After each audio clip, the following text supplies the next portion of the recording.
Qui sommes-nous pour ne pas l'adorer ce matin? Qui sommes-nous pour ne pas réaliser la portée de ce grand sacrifice? Qui sommes-nous pour ne pas voir le torrent d'amour et de grâce qu'il déploie sur nos vies? Alors chantons-le encore ce matin.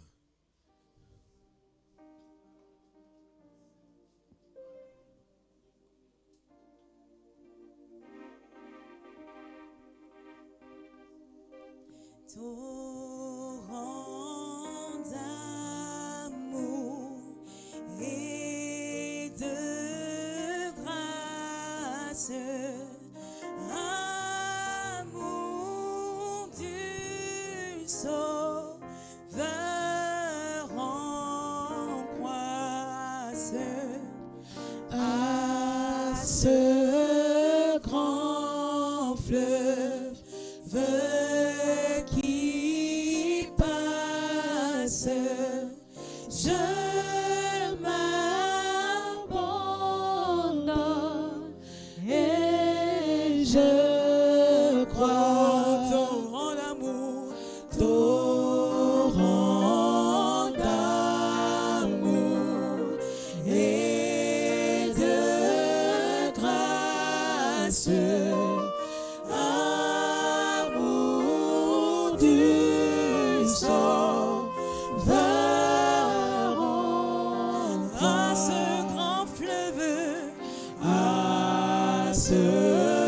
grand fleuve qui passe, je m'abandonne et je crois, je crois à ton sacrifice.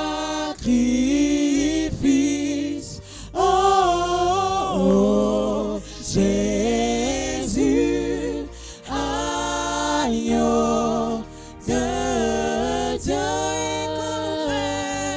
est couvert par ta justice.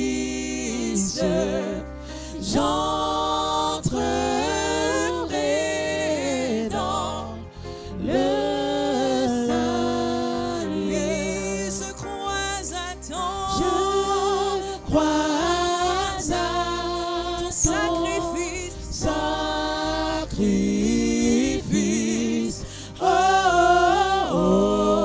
Jésus, agneau de Dieu,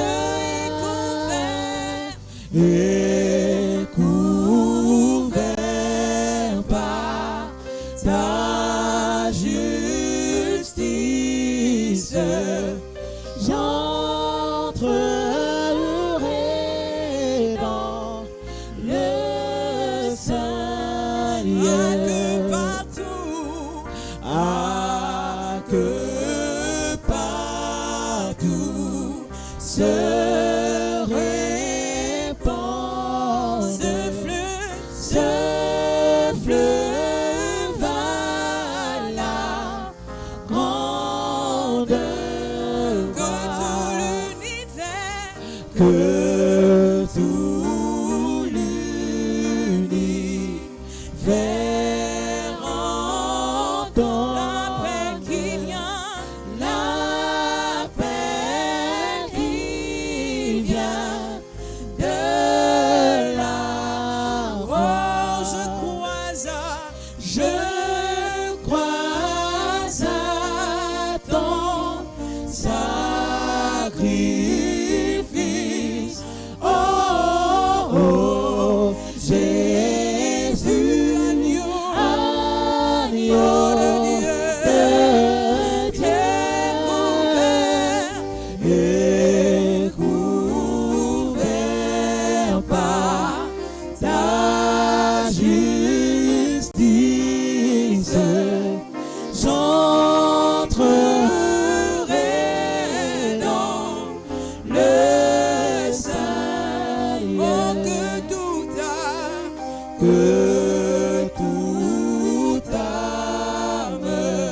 soit offert.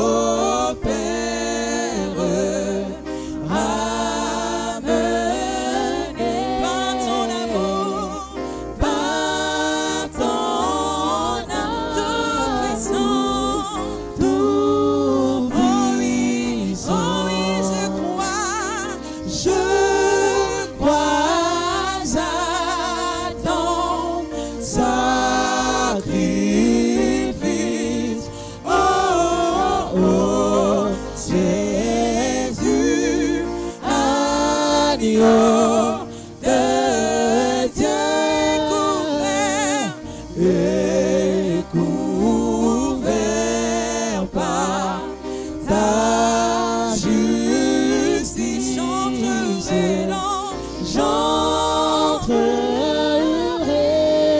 dans le ciel. Oh oui, je crois à ton sacrifice. Oh, oh, Jésus, agneau de Dieu, couvert par ta justice. J'entrerai dans le sein. Oh oui, je crois à ton sacrifice. Oh, oh, Jésus, agneau de Dieu, couvert par ta justice. J'entrerai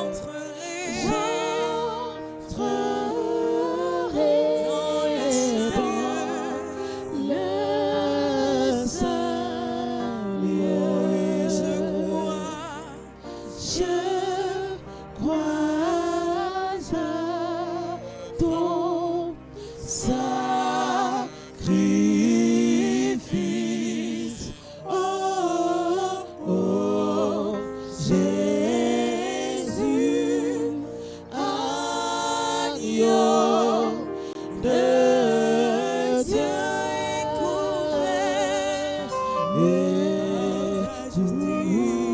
couvert par ta justice. J'entrerai dans le saint lieu.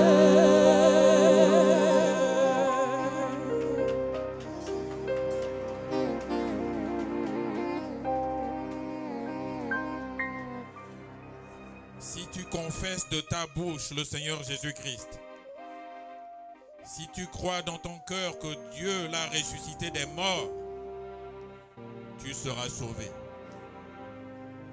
Confesser le Seigneur Jésus-Christ, c'est croire en son sacrifice. C'est proclamer son sacrifice. C'est accepter qu'il est mort pour nos péchés. Oui, si tu confesses le Seigneur Jésus-Christ, et si tu crois dans ton cœur que Dieu l'a ressuscité des morts, tu seras sauvé. Seigneur, merci pour ton merveilleux sacrifice. Oh Dieu, tu es mort sur la croix pour nous, pour nos péchés, pour nos iniquités. Tu nous as rachetés des ténèbres, Seigneur, de la profondeur des ténèbres, pour nous transporter dans ton admirable lumière. Oh Dieu, quelle bonté, Seigneur. Tu n'étais pas obligé de le faire, mais dans ton grand amour, dans ce torrent d'amour et de grâce, Seigneur, tu n'as pas pu résister à venir nous sauver. Oh Dieu, des liens qui étaient les nôtres, de l'opprobre, de la malédiction, de l'enfer. Seigneur, merci. Merci Seigneur. Comment te remercier? Je ne te remercierai jamais assez. Je ne resterai pas la bouche fermée, Seigneur. Non, je proclamerai, oh Dieu, tes bontés. Je proclamerai ta fidélité. Seigneur, toi qui es si bon pour moi. Alléluia. Merci, Seigneur. Tu es si bon pour nous. Alléluia. Gloire te soit rendue. Gloire à Dieu. Merci, Seigneur. Oui. Tu es si bon, tu es si merveilleux. Alléluia. Merci Seigneur. Merci Seigneur. Alléluia. Alléluia. Merci Seigneur. Oh Dieu. Merci Seigneur. Alléluia. Nous prions tous ensemble maintenant pour la parole de Dieu. Seigneur, dispose mon cœur à l'écoute de ta parole. Seigneur, je veux ce matin être béni au travers de ta parole. Qu'elle fasse son œuvre en moi, qu'elle fasse son œuvre en chacun d'entre nous. Ta parole est la vie, ta parole est la lumière, ta parole éclaire nos vies. Seigneur, qu'elle ne reparte pas sans avoir fait, accompli, Seigneur, ce pourquoi tu l'envoies, Seigneur. Il envoie sa parole et sa parole les guérit. Seigneur, ta parole, oh Dieu, elle nous guérit, oui. Elle nous montre le chemin. Merci Seigneur. Elle nous donne la clé de la bénédiction. Alléluia. Merci Seigneur. À toi la gloire. Excellent Père.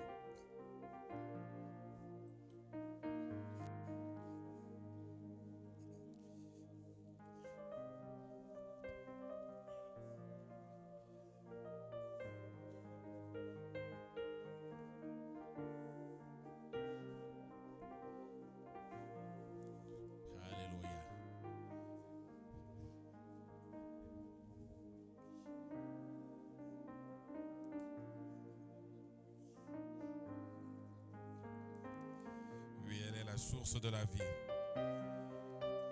Et nous buvons à la source de la vie.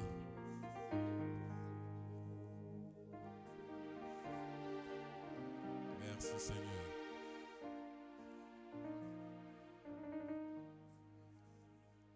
Dans le livre d'Éphésiens, nous lisons le chapitre 2, le verset 10 du chapitre 2.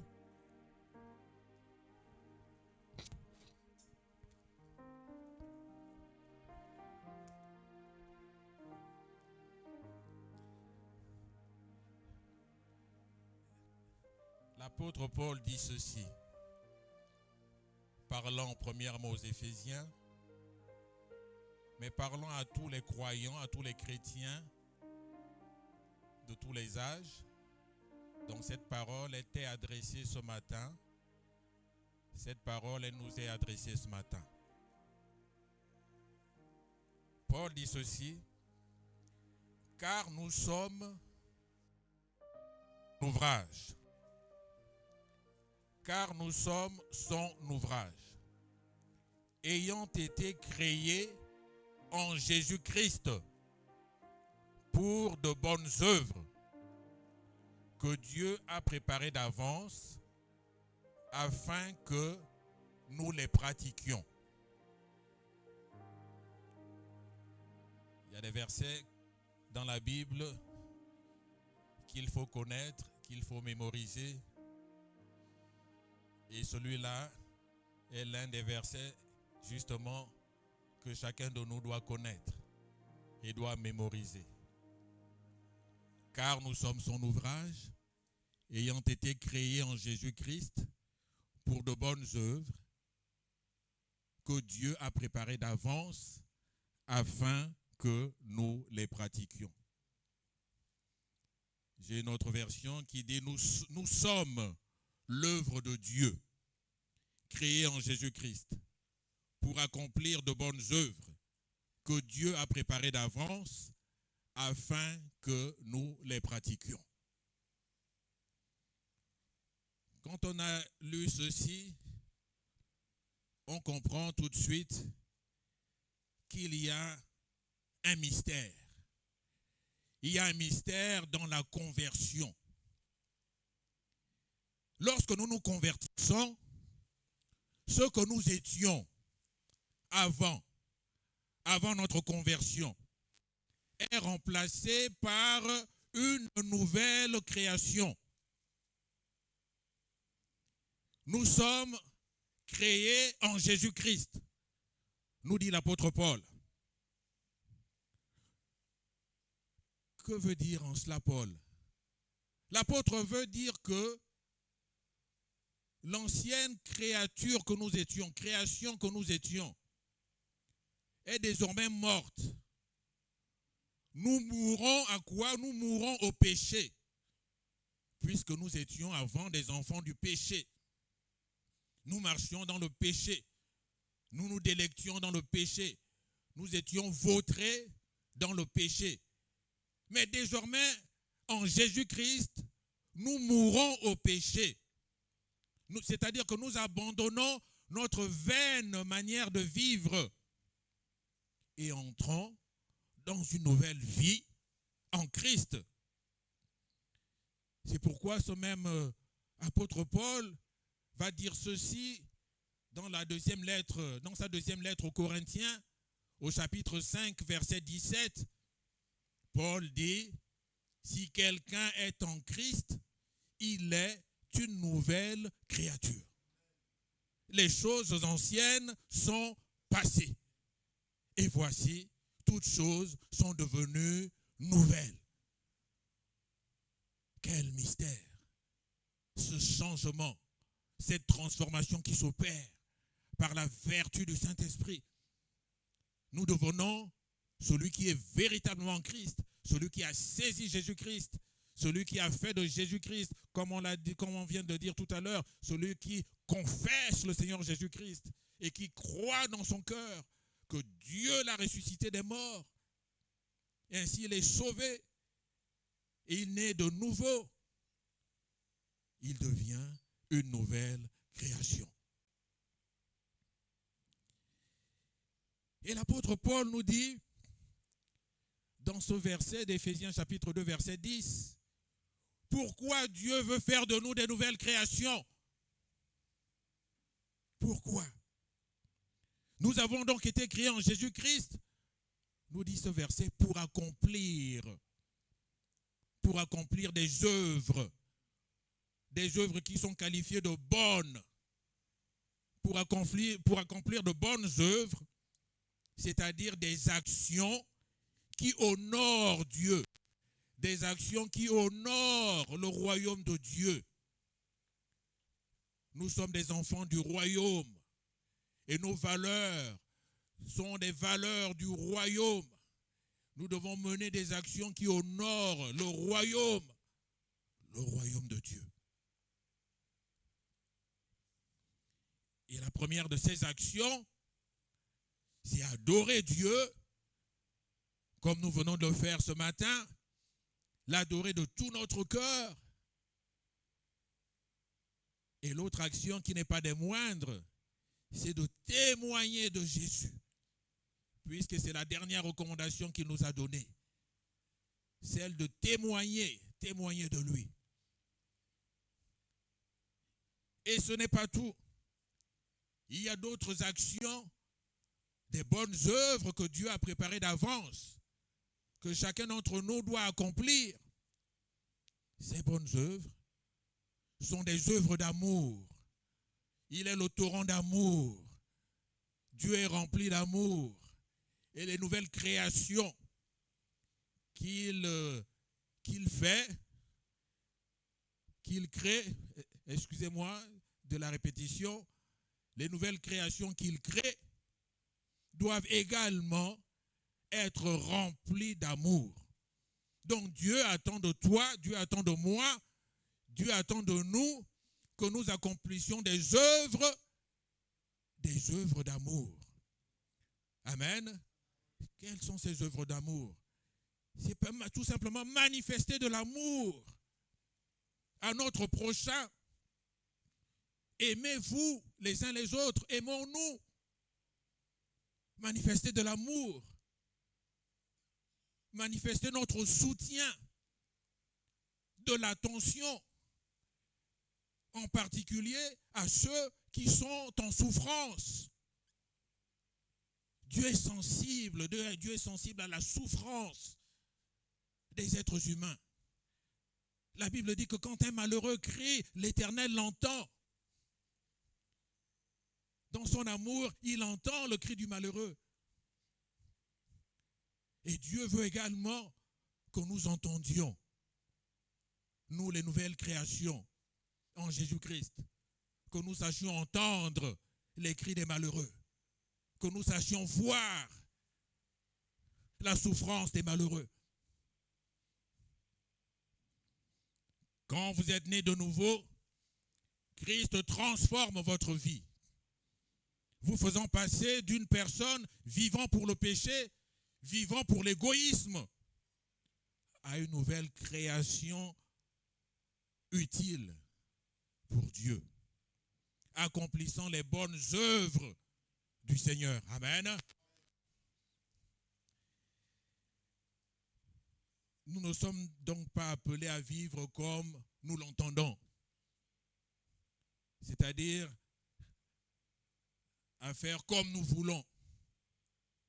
Moi, je veux vivre comme je veux. Je fais ce que je veux. Non. Dieu veut que nous manifestions de l'amour. Dieu veut que nous accomplissions de bonnes œuvres. Dieu, pour cela, a déjà préparé. Il a préparé des occasions précises pour nous. Des occasions de faire du bien. Il est regardant à cela. Des occasions qu'il avait prévues depuis longtemps. Ces bonnes œuvres sont donc des actions, des tâches que Dieu a préparées pour moi, pour toi, pour nous, nous dit l'apôtre Paul, afin que nous les accomplissions. Nous devons les accomplir. Ne pas accomplir ces bonnes œuvres que Dieu prépare pour chacun d'entre nous, c'est passer à côté du projet de Dieu. C'est pourquoi il est bien d'être sensible. Sensible à la volonté de Dieu. Sensible au projet de Dieu. Ces bonnes œuvres sont donc des occasions de faire le bien. Afin que Dieu soit glorifié. Matthieu chapitre 5, verset 16. C'est Jésus qui dit que votre lumière luise devant les hommes, afin qu'ils voient quoi? Vos bonnes œuvres, et qu'ils glorifient votre Père qui est dans les cieux. Jésus veut que les hommes voient vos bonnes œuvres. Ainsi, ils pourront glorifier le Père. Donc ces bonnes œuvres, je le disais, ne sont pas le fruit du hasard. Elles font partie du plan de Dieu pour nos vies.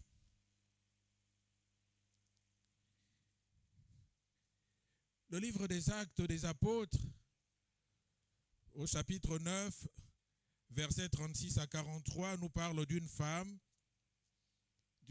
qui était disciple du Seigneur, remarquable donc, et qui a accompli de bonnes œuvres à la gloire de Dieu. Est-ce qu'on peut afficher pour lire Actes des Apôtres, chapitre 9, à partir du verset 36 à 43. Où dois-je prendre ma Bible pour lire?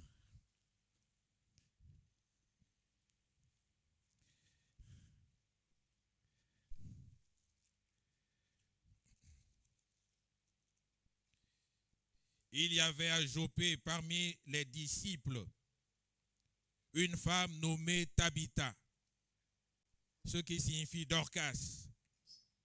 Elle faisait beaucoup de bonnes œuvres et d'aumônes. Elle tomba malade en ce temps-là et mourut. Après l'avoir lavée, on la déposa dans une chambre haute.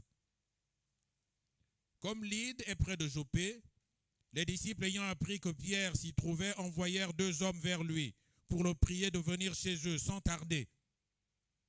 Pierre se leva et partit avec ses hommes. Lorsqu'il fut arrivé, on le conduisit dans la chambre haute.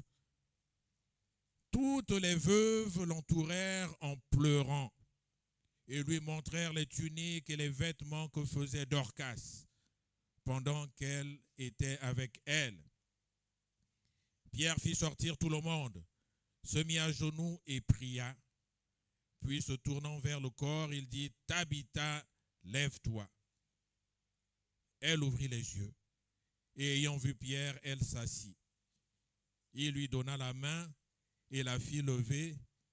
Il appela ensuite les saints et les veuves et la leur présenta vivante. Cela fut connu de tout Jopé et beaucoup crurent au Seigneur. Amen.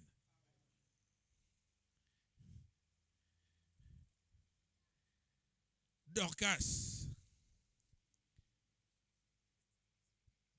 c'est le nom juif araméen et en grec, le même nom c'est Tabitha. Donc c'est la même personne, Dorcas ou Tabitha. Elle accomplissait de bonnes œuvres. C'est la Bible qui le souligne. Cette femme accomplissait de bonnes œuvres. Dorcas, en tant que croyante, en tant que disciple du Seigneur, savait qu'elle ne pouvait pas vivre de façon égoïste pour elle-même.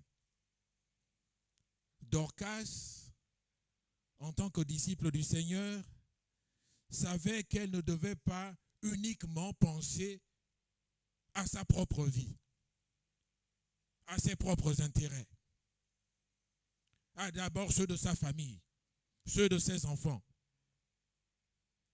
Dorcas avait compris qu'en aimant et servant Dieu, elle devait également aimer et servir les autres. Le cœur de Dorcas était rempli d'amour pour le Seigneur et son amour pour le Seigneur l'emmenait spontanément à aimer les autres et à aider les autres. Alors, par amour pour le Seigneur, elle a excellé dans les bonnes œuvres, dans les aumônes, c'est-à-dire la générosité. Elle a aidé les autres. Elle s'est dévouée pour les autres. En faisant cela, Dorcas a impacté autour d'elle. Ne se lassant pas de faire le bien, pensant aux autres, à leur salut, à leur bien-être. C'était là tout son bonheur. Par le témoignage qu'elle rendait, elle est devenue connue et respectée au point que lorsqu'elle est tombée malade et qu'elle est morte, toutes les personnes à qui elle avait fait tant de bien se sont mobilisées, ont crié à Dieu, ont demandé le miracle de Dieu, sont allés chercher dans la ville voisine l'apôtre Pierre qui s'y trouvait pour que Pierre vienne supplier le Seigneur et qu'au travers l'apôtre Pierre, Dieu accomplisse le miracle. Et quel miracle! Cette femme a été ressuscitée. Elle a été ressuscitée. Pourquoi a-t-elle été ressuscitée? Parce que Dieu s'est souvenu de ses bonnes œuvres. Alléluia. Ce n'est pas une option pour Dieu. On ne doit pas se dire que moi, je suis chrétien, j'aime le Seigneur et je m'arrête là. Oui, Dieu nous sauve, non pas à cause de nos œuvres. Nous ne sommes pas sauvés à cause de nos œuvres. Dieu nous sauve à cause de notre foi en lui, mais nous ayons sauvé à cause de notre foi, il attend maintenant de nous que nous accomplissions de bonnes œuvres. Amen. Voilà. Le croyant, le chrétien, la chrétienne, petit, ado, jeune, adulte, maman, papa, du troisième âge, nous sommes appelés à accomplir des bonnes œuvres. C'est ce que le Seigneur attend de chacun d'entre nous. Accomplir des bonnes œuvres. Et cela plaît à Dieu. Dans la brève histoire de Dorcas, il y a des leçons.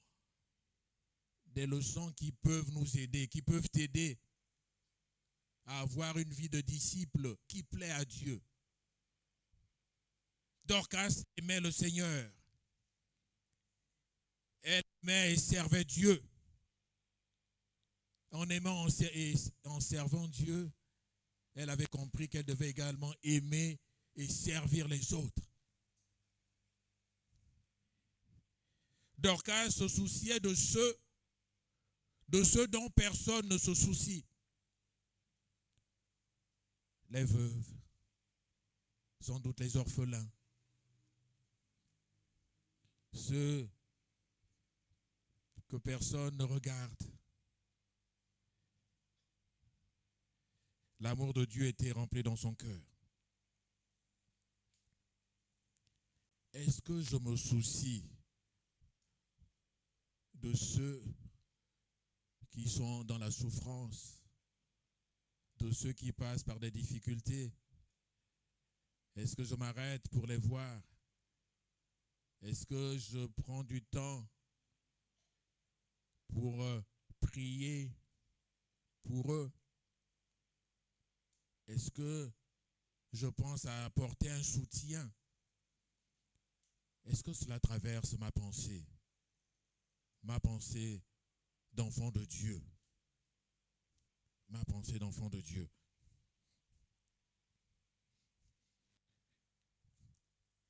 Est-ce qu'on imagine la souffrance? Moi, il y a quelque chose qui m'interpelle au plus profond de moi. Ce sont les orphelins, les orphelinats. Les orphelinats. Des enfants qui sont laissés là, abandonnés là, qui n'ont ni père ni mère et qui sont élevés par des personnes dévouées. Je suis sensible à cela. Je me dis, Seigneur, il faudrait que je fasse quelque chose, que j'apporte une contribution. Je veux m'impliquer dans, apporter mon soutien à une œuvre d'orphelinat. Cette souffrance, surtout des enfants qui souffrent. Mais il n'y a pas que cela. Il n'y a pas que cela autour de nous. Nous côtoyons chaque jour des gens qui sont en souffrance, des familles qui sont en souffrance, des enfants qui n'ont rien à manger.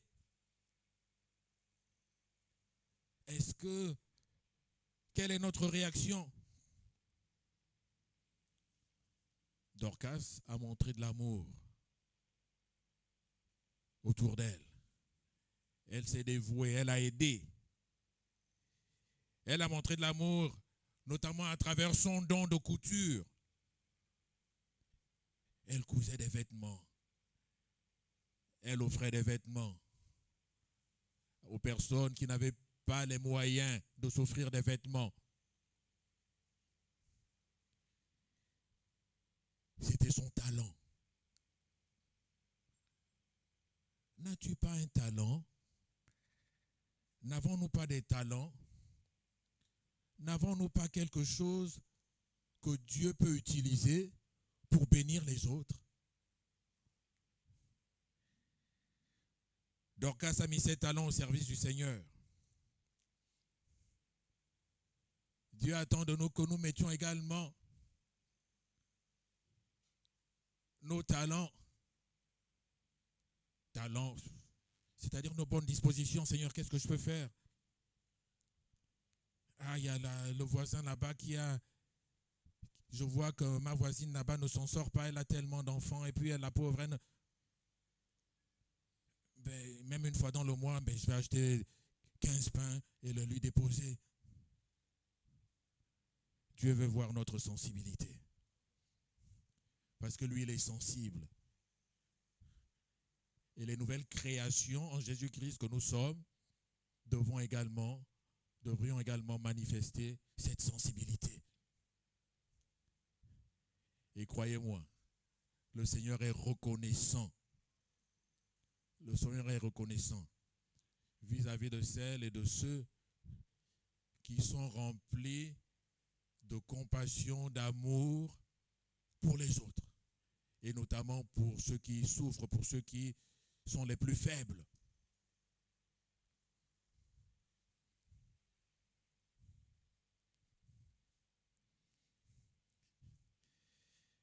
Matthieu chapitre 25, nous allons lire ce que dit Jésus. Chapitre 25 à partir du verset 31. Est-ce bon la technique?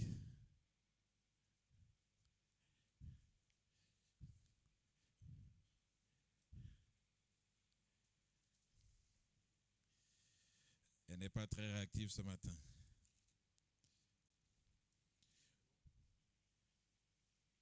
Voilà ce que dit Jésus. Lorsque le Fils de l'homme, c'est-à-dire lui, le Christ glorieux qui reviendra, lorsque le Fils de l'homme viendra dans sa gloire avec tous les anges, il s'assiera sur le trône de sa gloire. Toutes les nations seront assemblées devant lui. Il séparera les uns d'avec les autres, comme le berger sépare les brebis d'avec les boucs. Et il mettra les brebis à sa droite et les boucs à sa gauche. Alors le roi dira à ceux qui seront à sa droite, « Venez, vous qui êtes bénis de mon Père, prenez possession du royaume qui vous a été préparé dès la fondation du monde. Car j'ai eu faim et vous m'avez donné à manger. J'ai eu soif et vous m'avez donné à boire. J'étais étranger et vous m'avez recueilli. J'étais nu et vous m'avez vêtu. J'étais malade et vous m'avez visité. J'étais en prison et vous êtes venus vers moi. » Les justes lui répondront, « Seigneur, quand avons-nous vu avoir faim et t'avons-nous donné à manger? Ou avoir soif et t'avons-nous donné à boire? Quand avons-nous vu étranger et t'avons-nous recueilli? Ou nu et t'avons-nous vêtu? Quand avons-nous vu malade ou en prison et sommes-nous allés vers toi? » Et le roi leur répondra, « Je vous le dis en vérité, toutes les fois que vous avez fait ces choses à l'un de ces plus petits de mes frères, c'est à moi que vous les avez faites. » Nous continuons. Ensuite, il dira à ceux qui seront à sa gauche, « Retirez-vous de moi, maudits, allez dans le feu éternel qui a été préparé pour le diable et pour ses anges. Car j'ai eu faim et vous ne m'avez pas donné à manger. J'ai eu soif et vous ne m'avez pas donné à boire. J'étais étranger et vous ne m'avez pas recueilli. J'étais nu et vous ne m'avez pas vêtu. J'étais malade et en prison et vous ne m'avez pas visité. » Ils répondront aussi, « Mais Seigneur, quand avons-nous vu ayant faim ou ayant soif ou étranger ou nu ou malade ou en prison et ne t'avons-nous pas assisté? » Et il leur répondra, « Je vous le dis en vérité, toutes les fois que vous avez que vous n'avez pas fait ces choses à l'un de ces plus petits, c'est à moi que vous ne les avez pas faites.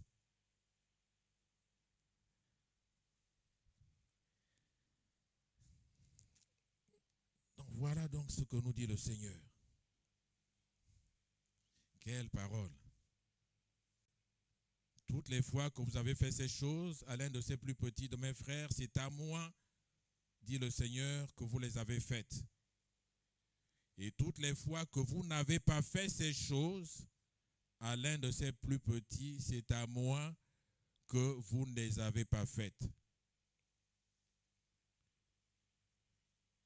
Donc, tous les gestes d'amour, toutes les actions de compassion, de soutien, en particulier à ceux qui sont en difficulté, à ceux qui passent par des moments difficiles.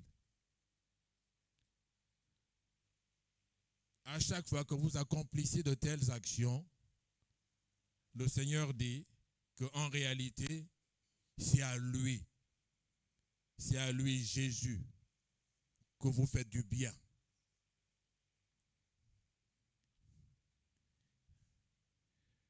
Le Seigneur nous invite à faire du bien aux autres, à travailler à faire le bien aux autres. Jean chapitre 9, verset 4, Jésus dit, il faut travailler. Il faut que je fasse. Il faut que je fasse. Il faut que je fasse. Entre parenthèses, que je fasse du bien. Tandis qu'il est jour. Donc les œuvres de celui qui m'a envoyé, les bonnes œuvres, il faut que je fasse les œuvres de celui qui m'a envoyé. La nuit vient où personne ne peut travailler. Et il nous faut faire donc du bien chaque fois que l'occasion se présente. Il y a urgence à accomplir les bonnes œuvres du Seigneur. Les occasions viennent et passent rapidement. Ah, là j'ai raté une occasion. Mais ne rate pas la deuxième. Ne rate pas la troisième. L'occasion de faire une bonne œuvre peut se présenter aujourd'hui et ne pas se renouveler demain. Une opportunité pour faire du bien, repoussée à plus tard, peut être perdue.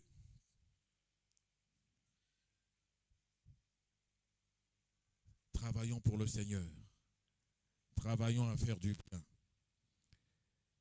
L'ancien Pierre qui a dirigé ce matin,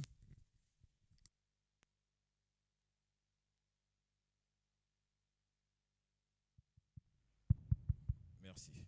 L'ancien Pierre qui a dirigé la prière ce matin a dit quelque chose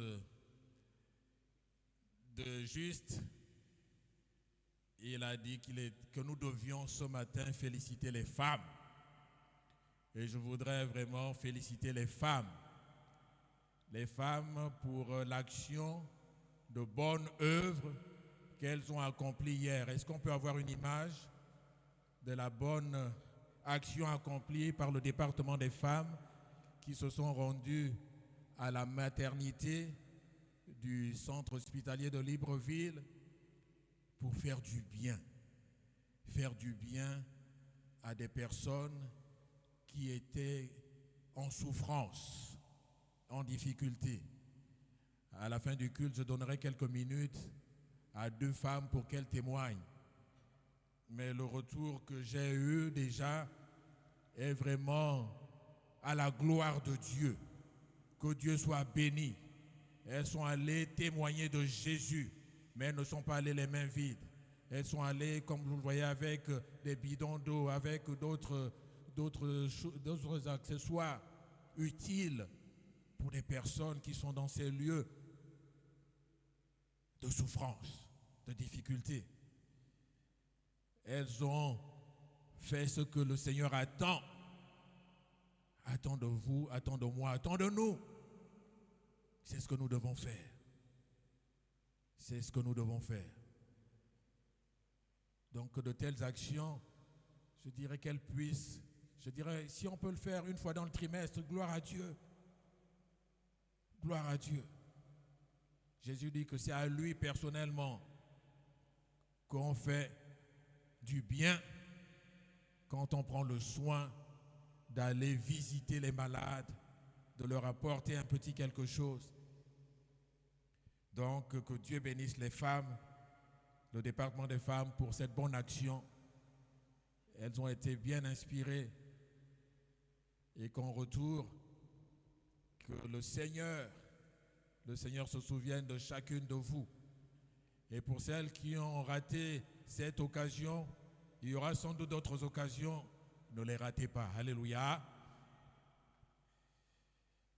Et je sais que les hommes ne sont pas en reste. Les hommes ne sont pas en reste. Les hommes vont, après le culte, aller visiter un frère qui est souffrant. Gloire à Dieu. Et les hommes veulent également, se disposent également à prier pour les cas difficiles dans les familles, dans le voisinage. Nous bénissons le Seigneur pour l'action des hommes qui sont allés prier, je l'ai déjà dit il y a quelques dimanches en arrière, pour une famille dont la fille était paralysée. Et par cette action, Dieu a commencé à accomplir le miracle.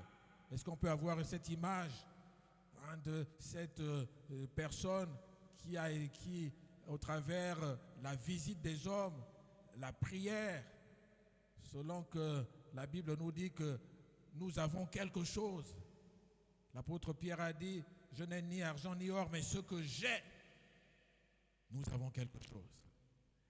Et il s'est passé donc un miracle de Dieu, et les hommes veulent continuer sur cette lancée, que Dieu bénisse les hommes, que Dieu vraiment exauce l'action des hommes pour ces cas difficiles dans les familles ici et là. Amen. Dernier point. Ah, voilà l'image des hommes. Voilà la personne qui ne marchait pas depuis plusieurs mois. Les hommes sont allés, ils ont prié et regardez le miracle de Dieu qui s'accomplit.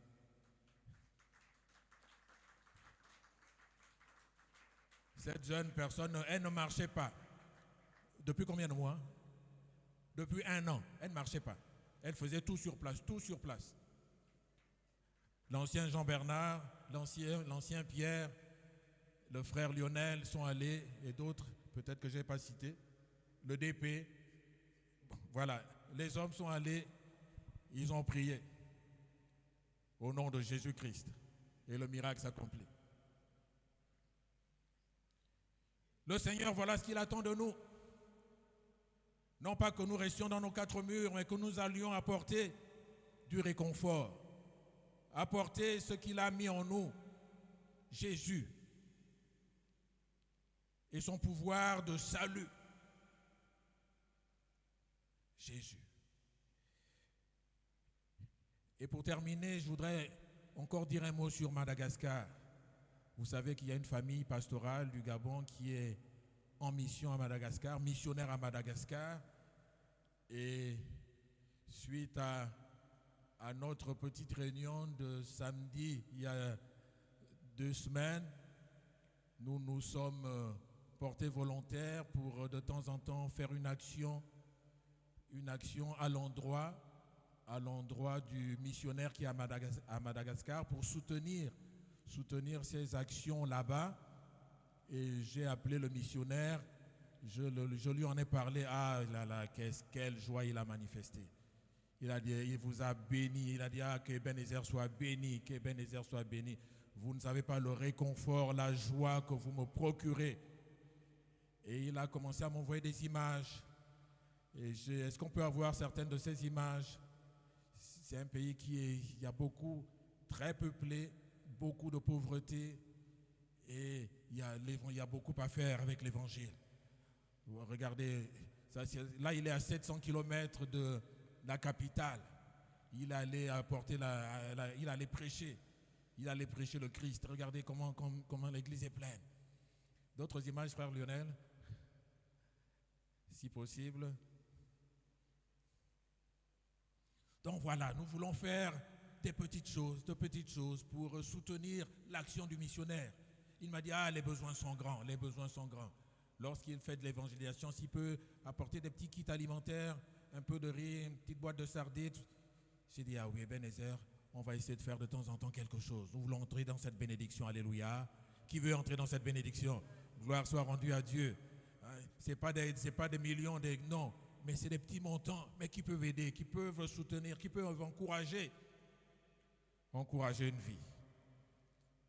Donc j'en ai terminé. Et nous allons prier, Seigneur, fais de nous des disciples.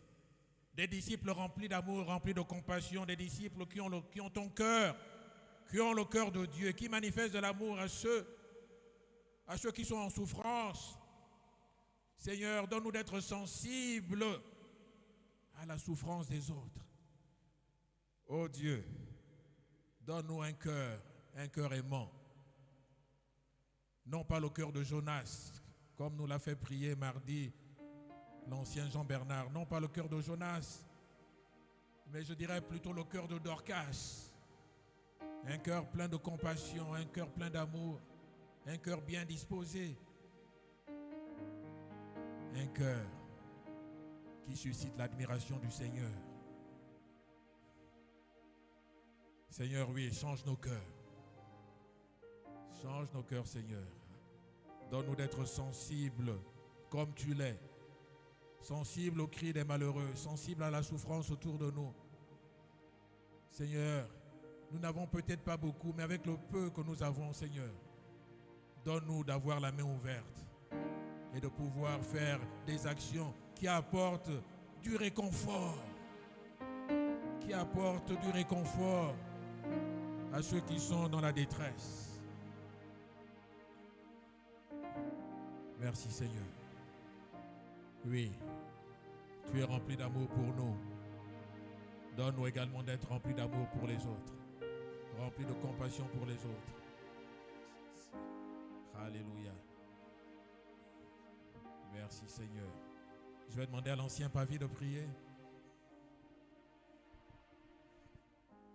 Seigneur, nous voulons te bénir ce matin parce que, oui, tu as parlé ce matin, tu as parlé à nos cœurs et tu as rappelé beaucoup de choses, Seigneur. Toi qui as toujours eu compassion, qui as toujours compassion de nous. Nous avons cette image dans le désert où ces 5000 personnes étaient, Seigneur, rassemblées pour suivre ta parole, pour écouter ta voix, Seigneur. Mais tu as eu soin de nourrir ces personnes parce que tu as vu, Seigneur, leur détresse. Et nous, tu nous as donné la vie. Et tu voudrais, Seigneur, qu'à travers cette vie que tu nous donnes, nous puissions être vraiment ce sel dans le monde, cette lumière qui éclaire. Mais nous éclairons à travers ces petits gestes, Seigneur, ces petits gestes d'amour, d'attention, Seigneur, particulière envers nos semblables. Alors je prie ce matin, Seigneur, qu'un réveil, Seigneur, monte, se lève dans nos cœurs, Seigneur, afin que cette sensibilité dont tu parles, nous puissions l'avoir dans nos cœurs. Afin, Seigneur, de ne pas seulement avoir, Seigneur, être égoïste, à penser seulement à nous, à nos enfants, à nos familles, mais regarder aussi à nos voisins, regarder, Seigneur, à ceux qui n'ont pas Christ, regarder dans les hôpitaux, comme les femmes l'ont fait hier, Seigneur, dans les prisons, Seigneur, dans la rue, ces personnes, Seigneur. Oh, Seigneur, le monde est tellement, Seigneur, dans des difficultés, Seigneur. La misère est visible, Seigneur. Les maladies sont visibles, Seigneur. La détresse est visible, Seigneur. Et nous passons à côté. Nous passons à côté, Seigneur. Oui, nous voulons, Seigneur, répandre ta parole. Mais nous voulons aussi répandre ta parole avec ces petites actions, Seigneur, qui font du bien, qui rafraîchissent les cœurs. Seigneur, Jésus est révélé aussi à travers ces actions, Seigneur. Et que nous voulons ajouter à l'évangélisation, à la parole, à la prière, ces petites actions qui font du bien, Seigneur. Donne à chacun d'entre nous d'être sensible ce matin, Seigneur. Donne à chacun de nous de s'engager, Seigneur. Réellement toucher des vies, réellement toucher des personnes, Seigneur. Nous te supplions que cette parole ne passe pas, Seigneur. Que cette parole ne passe pas. Qu'elle reste, elle demeure dans nos cœurs. Et que nous puissions, Seigneur, nous engager à changer notre façon de faire. Changer notre façon de comprendre ta parole, Seigneur, nous te supplions. Nous voulons simplement nous abandonner à toi, Seigneur, et être disposés à témoigner, Seigneur, de ce que tu as fait dans nos vies. Merci ce matin. Merci pour ce que tu fais. Que ta bénédiction, Seigneur, soit déversée encore davantage sur nous. Que nous ne voyons pas, Seigneur, nos faibles moyens. Mais avec ces faibles moyens, nous pouvons faire de grandes actions, Seigneur, avec ton esprit. Merci pour ce que tu fais. Que ton nom soit béni, glorifié au nom de Jésus-Christ. Amen. Merci Seigneur, gloire soit rendue à Dieu. Avant de passer à la collecte des dîmes et des offrandes, nous avons ce matin 2 présentations d'enfants. J'appelle ici notre sœur Marina.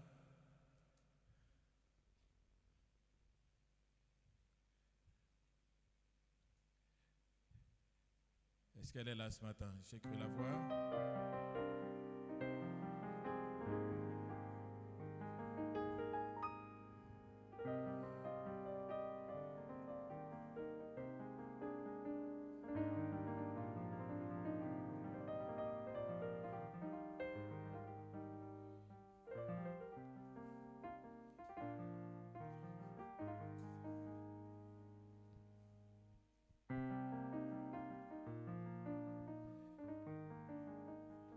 Nous allons acclamer pour Marina.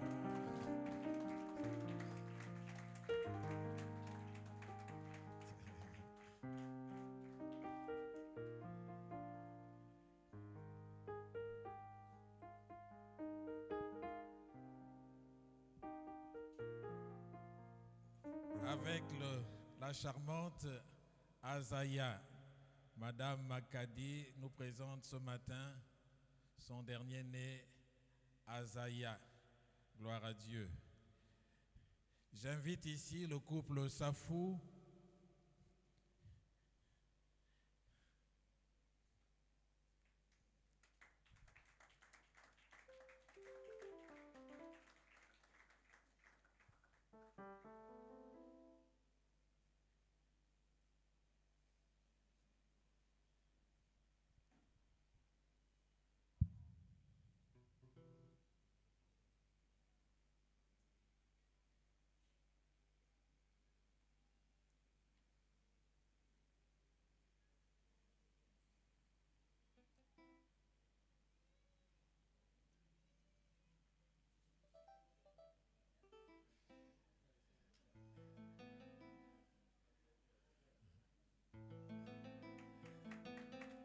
Des acclamations pour le couple Safou.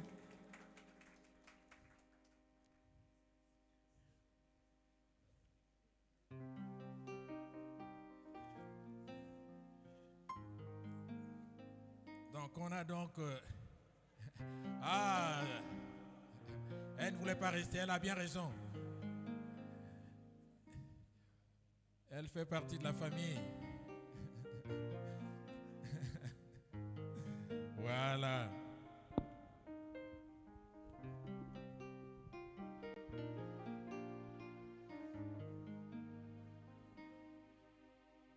Gloire à Dieu.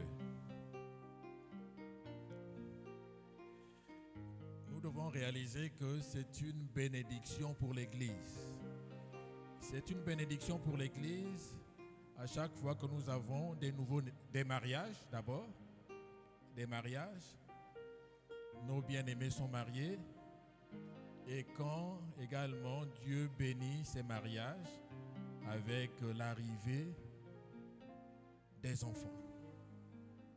Nous prions dans nos prières, nous implorons le Seigneur qu'il visite les couples, enfin d'abord qu'il fasse en sorte qu'il y ait des mariages au milieu de nous, mais également des naissances.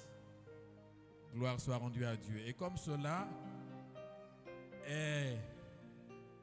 nous montre la Bible et fait dans la tradition biblique, que ce soit dans l'ancienne alliance comme dans la nouvelle alliance, nous voyons des parents qui emmènent l'enfant nouveau-né à l'église pour qu'il soit présenté à l'église, pour qu'il soit consacré par le Seigneur. Ça a été le cas pour le jeune Samuel, ça a été le cas pour le Seigneur Jésus-Christ lui-même. Nous allons lire dans Psaume 127, verset 3. Est-ce qu'on peut l'afficher, s'il vous plaît? Le psaume 127, 3.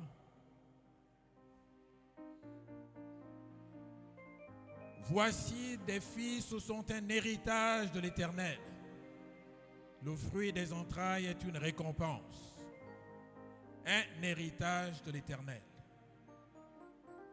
Ceci pour dire à notre sœur, Madame Bakadi Marina, que la petite Azaïa que Dieu t'a donnée est un héritage de l'Éternel. À Ruth et à Steve Safou, je voudrais dire également la petite Kini, le deuxième prénom c'est Eliora. Eliora. Kini Eliora est également un héritage de l'Éternel. Alléluia. Oui. Dieu vous a visité, Dieu vous a béni. Mais sachez que ces enfants, Dieu vous les prête. En réalité, ils appartiennent à Dieu. Les enfants appartiennent à Dieu, mais le Seigneur nous fait la bonté de nous les prêter. Et Dieu donne à chaque parent la mission d'instruire, dès le plus jeune âge, d'instruire l'enfant dans les voies de Dieu, afin que lorsqu'il sera grand, il ne s'en détourne pas. Donc c'est votre mission, je vous parle, couple Safou, je parle à ma soeur Marina également. C'est votre mission, c'est votre devoir, vraiment d'instruire vos enfants dans les voies de Dieu. Et cela commence par quoi? Cela commence par la prière. Que ce soit, que ce don de Dieu soit précieux, qu'il soit baigné de prière, dans une atmosphère de prière, une atmosphère de louange. L'enfant doit baigner dans une telle atmosphère. Non pas une atmosphère où il y a des cris, où il y a des insultes, où il y a des tiraillements, non. Surtout pas. Mais où il y a vraiment la louange de Dieu, la prière au Seigneur. Et quand l'enfant commence à grandir, l'enfant observe. Et qu'est-ce que l'enfant observe?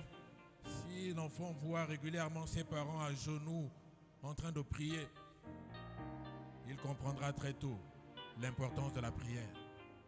Si l'enfant voit régulièrement ses parents avec la Bible ouverte, il comprendra très tôt l'importance de lire la parole de Dieu. Donc c'est une grande responsabilité des parents. Que vraiment le Seigneur vous aide, que le Seigneur vous aide à jouer parfaitement votre rôle de parents qui vont inculquer aux enfants la loi de Dieu afin qu'ils en soient imprégnés. Oui. Donc nous allons prier. Je voudrais que l'Église m'accompagne dans la prière. Nous allons prier pour ces deux enfants. Rapproche-toi, Marina. Alex, viens, tu vas me tenir le micro.